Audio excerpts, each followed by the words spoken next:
Overnight, people across the country celebrated the ringing in of so-called Freedom Day. But as more than 1,200 scientists warn, the easing restrictions are a danger to the whole world. Is it time to give up the idea of COVID freedom? With an average of 50,000 new cases of COVID every day, the Health Secretary himself having tested positive for the virus, and our Prime Minister and Chancellor in isolation because of contact, this Freedom Day is looking less encouraging than first anticipated.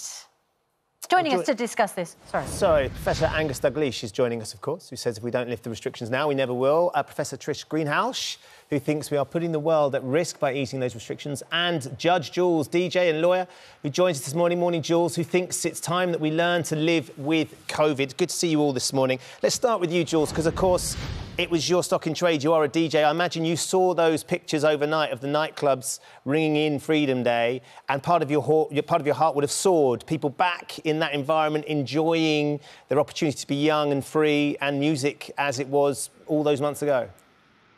Yes, I think it's important to view those images of what happened last night as a one-off. I can't imagine that people will be treating it in that sort of way on a regular occasion. I think for the nightlife industry, one of the biggest perplexities has been the fact that clubbing has been almost the metaphor, nightclubs have been the metaphor for the super spreader event, the worst things, the last things to be open, which has made no sense if you actually view it purely with common sense. Because if you think about your average pub, the footfall, the amount of people who go through a pub over the course of an evening, compared to a nightclub where it's one set of people, and nightclubs, of course, are generally much better ventilated, more modern air conditioning systems, there seems a bit of a lack of consistency, and like we've been unfairly treated.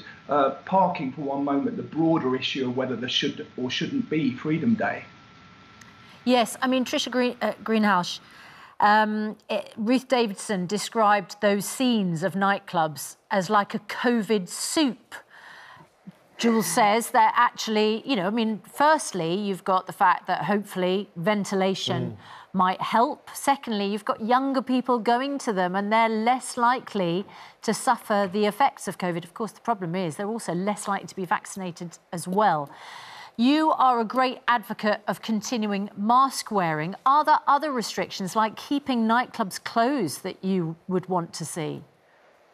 Well, it's an interesting... I think Jules has got a point that nightclubs are not the only place where, you know, a celebration could turn into a super spreader event. But they do have a number of features that are very troubling. They are in enclosed spaces, which may or may not be adequately ventilated. They involve close contact, and we saw that in those clips. People are very close together. They involve shouting and heavy breathing. So, you know, I don't want to get in too much of a fight about this, but when you're jumping up and down, when you're puffing and panting, it's a bit like being in a gym. The virus, if you've got it, is going to in the air a bit more than if you're quiet. People are unmasked. And also it's the amount of time spent. You know, if you're only popping in for 20 minutes, that's much less dangerous than if you're there for 2 or 3 hours. So I think the nightclub environment is one of the riskiest. And just to pick up the point about young people, you know, there's a lot of young people currently in hospital, some of whom are on ventilators. The young in general get less problems from COVID, but they're not guaranteed an easy ride. And of course, those young people may well be going back to give the virus to their families and other people that they're in close contact with. And also the young are the least likely to be vaccinated. Yeah. So yes, I'm worried. Yeah, Professor Greenhalgh, what are the restrictions that you would hang on to today? I presume you'd say masks, but what are the others? Would it be, for instance, a vaccine passport entry system to clubs and bars? I think that would be a good idea, yes. I don't think it's going to work to say, well, you've got to have a clear test, because that's the sort of thing they've been doing with the Olympics, and, you know, we've still got people testing positive. But I think also I would like the government to step in and have some official requirements for the level of ventilation, the number of air exchanges per hour if you're using an automated ventilation system, and also the carbon dioxide levels. I saw yesterday there was a Japanese cinema complex, and they had a board outside giving you the CO2 carbon dioxide levels in each one of those cinemas. So you could have a look and think, oh yeah, that's not too bad. It's only 480. I think I'll go and see that film.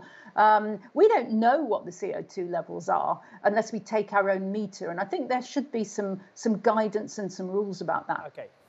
Let's go to Professor Douglas, because it's interesting, isn't it, seeing those pictures, Professor Douglas, from those nightclubs. A lot of the nightclub owners that we spoke to this morning, one of our correspondents was interviewing one of them earlier, was saying they have world-class ventilation. They understand the importance of the ventilation system in order to get those businesses up and running. So they may disagree with what Professor Greenhalgh is saying. We have lots of viewers this morning that are terrified by those scenes because they are vulnerable, they have been shielding, they're very nervous about the letting go of restrictions. We're seeing infection rates soaring. Professor Neil Ferguson is saying that give it 3-4 weeks, we could be up to 100,000 infections a day. It could be up as high as 200,000, which is sort of significantly higher than where any of us want it to be. And it seems like letting go of all these restrictions today seems like we are walking into what potentially could be an absolute disaster. Well, it depends how you put it, doesn't it? I mean, the way you put it like that, and you can describe such a scenario, but people who are feeling at risk and vulnerable, etc., I mean, they're not going to go to nightclubs, etc., are they? I mean, some of those people in the nightclubs could well end up coming back to their houses, or could end up coming back to the environment where they are, and could put them at risk. Well, that's true, but then the people who are at risk are all vaccinated. And the whole of this pandemic has been about getting the population vaccinated, and we are vaccinated now. And although the usual gloomy figures from Neil Ferguson are being spewed out as usual, always far, far in excess of anything that's ever been achieved, I mean, the bottom line is that hospitalisation and deaths have been contained by the vaccination. So we do have to get back to normal. And my big, strong push on this is now is the right time. And I actually agree with Boris on this. Now is the time to do it. It's in the height of summer.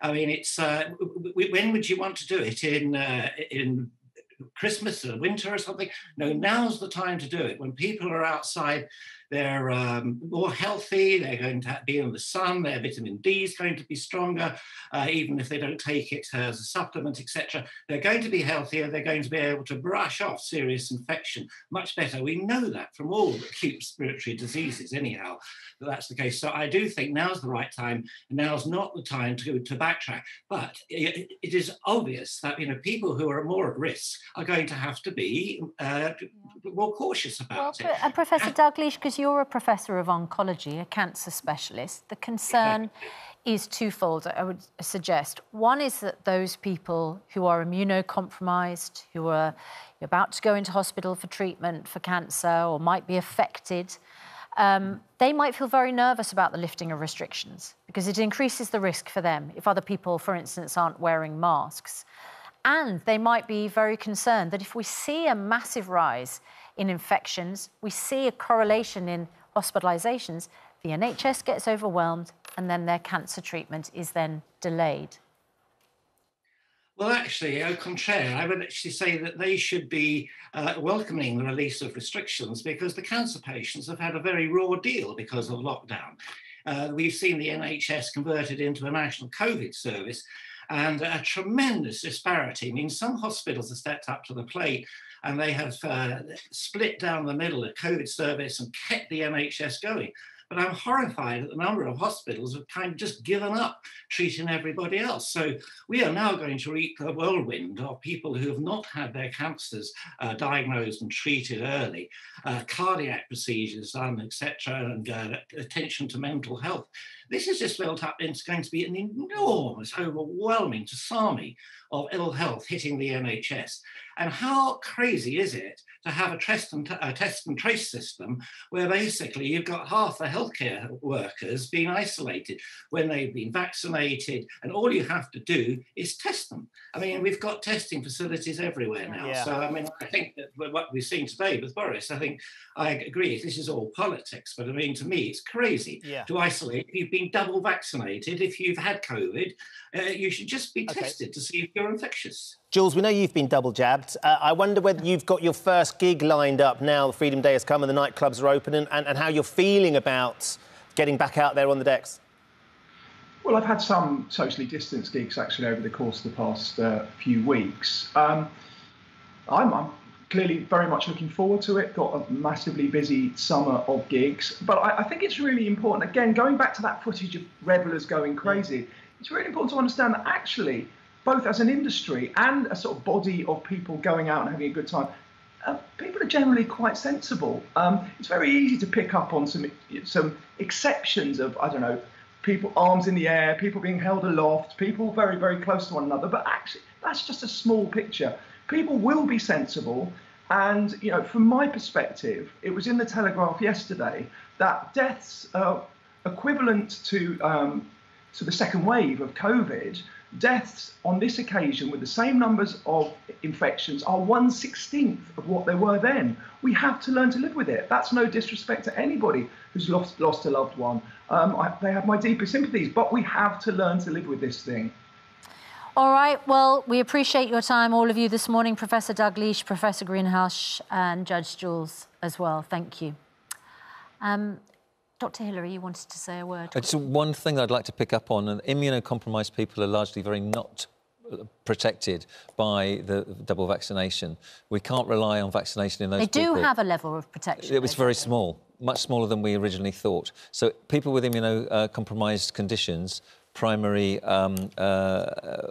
immunodeficiency syndromes, for example, cannot rely on double vaccination to protect them. And those people will have to be very, very careful in future. The more restrictions are eased for everybody else. I think that's really worth picking up on. Thanks, Hills.